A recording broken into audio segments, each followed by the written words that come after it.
This is why when I read stuff of other people, my brain, when it finds something fascinating, just extrapolates to the max.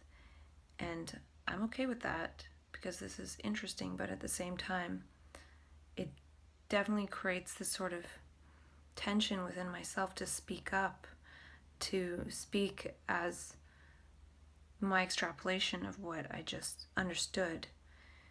So I'll probably just leave these videos to edit on the train. And I don't even remember if I said that. Another email I got was from the Mindfulness Summit, and it was about the head, heart, gut check-in. And they sent a little infographic just showing you can do a quick check-in and just sort of breathe and then bring your awareness to your head and acknowledge your thoughts in relationship to the present situation, and then drop down your awareness to your heart and attend to your values of the situation, what you care about, your deepest intention, and then drop down to the gut and tune into your hunches, intuitions, and emotions about the current situation. And then the last one is collect all this information, take a deep breath in and have a sense of collecting all the information from the body and the mind, and ask yourself, what shall I do now? And listen for the answers. And I found this fascinating from the Mindfulness Summit because that to me is sort of a breakdown of what happens somewhat when we're in map consciousness. We're not just going based on our rational intellectual thinking. We're getting sources of information from our heart, our brain, our gut, all our senses at the same time, and it's hard to actually make sense of it. And they say this is a 30-second process. I feel like it can happen instantaneously, and the art of it is really being in alignment with all that information moment to moment, not walking around based on thought programs and intellectualization about things and then having to sit down and figure it out. But we can actually close the gap of that and understand how to do that instantaneously. And that's, in a way, perhaps what insight is. It's having all of those fully attuned, so then it just is a flash of understanding, not having to sit and kind of listen. If we're able to listen all the time, if our mind is quiet, then we don't have to sit and listen in opposition and resistance to all the noise to try and get a sense of something we really want, because the programs are telling us what we've been programmed to want and desire and to think about and to make salient, but it's just a bunch of past programming. So in map consciousness, we get in tune with so much more information, and it's mixed in with all the old programming. So our programming might be saying do this, but then the intuition and this other intelligence, this other dimension is making us do all sorts of things. And then we think, oh, I'm out of control, there's no control. It's just a different operating system of control, which isn't really control, it's just being fluidly moved by the moment. When we can do that, there's no need to control anything. Just really observe and be aware and be silent, so that calculation of all of the senses together can operate. Not having this information flowing through and, oh, I think of this and I think of that and I should do this and I shouldn't do that. Too late, we've missed the moment. And the other interesting email I got was from Catherine Wilking, and she's sort of a balance feng shui type coach, I think. I've never worked with her, but her email was fame and reputation, time to stand up and be recognized. And so I got this email the same morning that I got the one about speaking up. And she wrote an article and she defines fame as being recognized for something. And she says that fame is part of the 9 areas of life, and is there a need to draw attention to ourselves? Blah, blah, blah. And she says you may observe someone having a fire moment, a person who will stand up for a cause or execute drama for change and more. And she talks about standing up for yourself doesn't mean that you'll go down in history as the world's biggest bully, but it means you can handle 15 minutes of fame speaking up for a cause. So I've definitely done a lot more than 15 minutes of speaking, and I hope this is standing up for myself, and it's standing up for other people who go through these things. And speaking up for people who have lost all their power. And I'll go into this power thing next. I just wanted to talk about these few things before going into what Adam Galinsky was saying. As long as your actions are from clear intentions in your heart, you too can help change this world. Ask questions, find your voice, show everyone your fire element. So the universe is saying speak up, just like that animal medicine card spread with the badger. This, me talking to myself for hours upon hours, is really a form of badgery. It's like badgering the point, and the point is there is no point, but to just speak up in one's own voice for oneself. And this is helping my own understanding. And really, if there's anything I hope, is that people will see that we can understand for ourselves and ignite the fire of self-understanding and moving in that field of self-understanding and making meaning for oneself. Even if it starts out kind of out there, it can be brought into harmony, but only through ourselves, not by looking for the meanings other people give us, whether it's medical or any kind of meaning. We still have to make our own and make our own understanding, which could be the same as meaning. Understanding makes it sound like it's more correct. Meaning could be any kind of meaning, but in a way, they're both quite the same. And it also says to display one's achievements in a room in a house or something like that. So maybe when I go home, I'll actually look at some of those things that I've been trying to do. I don't know why, but this talking to myself about speaking up is kind of convincing myself to do so at some point. And I will for sure. I just don't know which part and how much and blah, blah, blah. I just don't know. And I also watched something really incredible. It's called 1950s Housewife on LSD, and it's on YouTube. And I'm not saying this to promote LSD. I've never done LSD myself. My brain goes into altered states without any help. The universe is my LSD. Anytime there's some kind of thing developed by humanity to initiate a process in the human brain, we can do that ourselves. The body can make internal LSD or an analog to LSD, or LSD is an analog to some other process in the body. So I'm more interested in that and actually staying away from things that would put me in extreme states.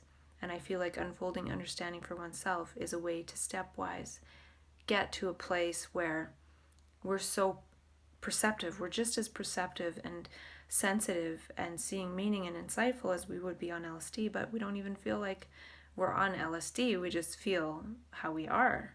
So then it becomes so embodied because we don't have to be in an extreme state. It's more like the state is embodied in all the neurology. So it's not a state, it's just how we are. So I was just struck by how she speaks.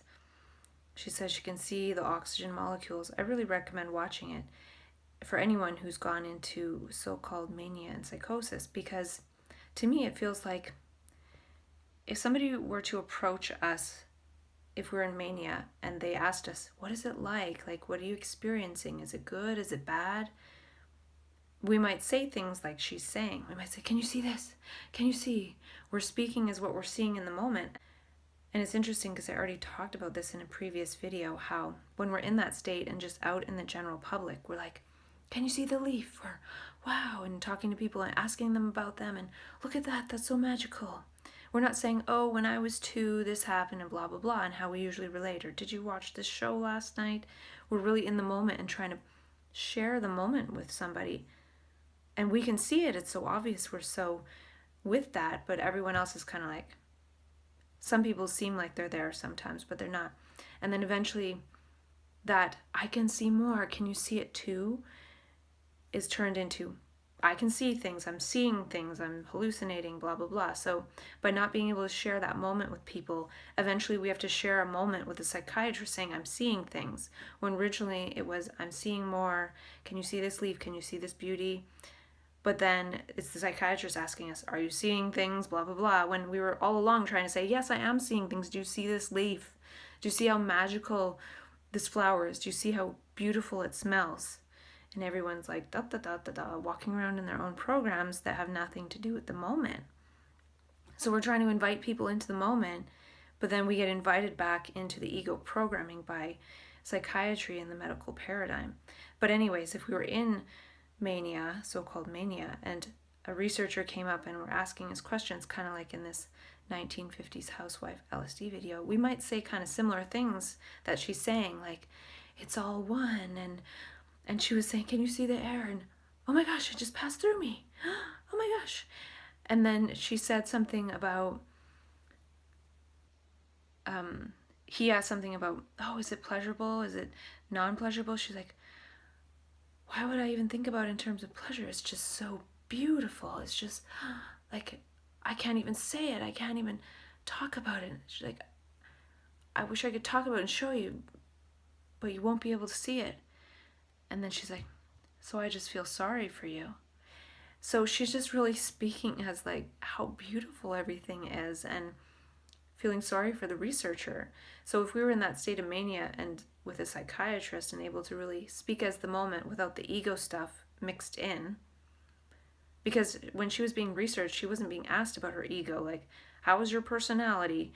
It was expected that her personality was going to be different. So they weren't asking like about that kind of stuff. They were actually allowing the personality to be suspended and just asking her questions. And at one point he said something about her as a me, and not even asking about the me, but she's like, me, like, what's me? And it was just really fascinating to watch how she was just this 1950s housewife, and she's really just speaking as beauty, speaking as seeing beauty. And we can turn on this beauty sense in our nervous system and really see it. We don't really need exogenous biomolecules in order to do that. We've just been so programmed and conditioned that we can't see it. It's right there. So she takes something that removes the conditioning. It doesn't add anything. It takes something away. And so that's what this energy does that comes in so-called mania, is it's so powerful that it just blows apart the ego structure temporarily. It's like it's, and then eventually the gravity of it, as society is all around us, pushes it back into some semblance of structure, and then the medication comes in and tries to help glue it all together. But really it's removing or suspending or breaking that structure in order for us to just be able to see. So they can do this with people by giving them LSD, but the universe can do it too. Our own bodies can do it too.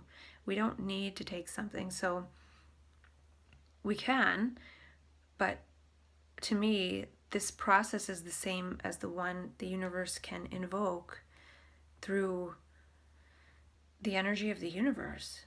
And I feel like the energy of the universe is way more powerful than the human ego. And the ego doesn't stand a chance when that happens. But then all the egos of professionalism and everything, you know, like the Humpty Dumpty syndrome, come back to glue the ego back together so we can function and get some meaningless job. So it's like reattaching and establishing oneself in meaninglessness. And that's what it's all about. So that extra energy comes in and we can see meaning, and we can see the moment, and we can see beauty, and we're moving in a completely different field. And by doing that, we have completely different behaviors, completely different gestures. And this leads into what Adam Galinsky was saying about speaking up. But I won't go into that quite yet.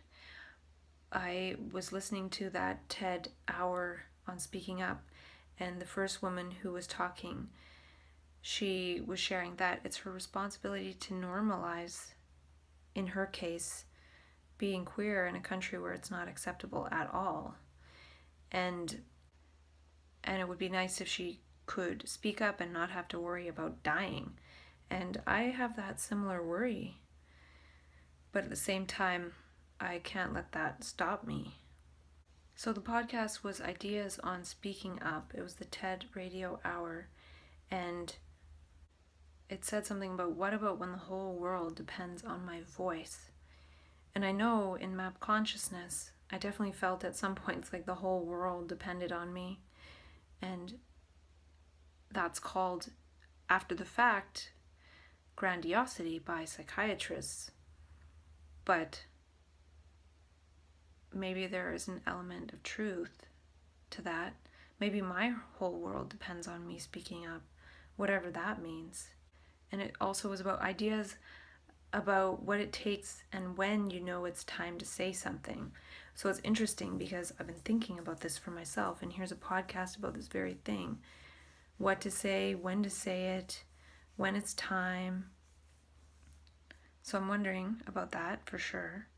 So I feel like the universe is sending me signs. It's not sending me signs as much as my understanding or what I'm wondering about at this time or inquiring into.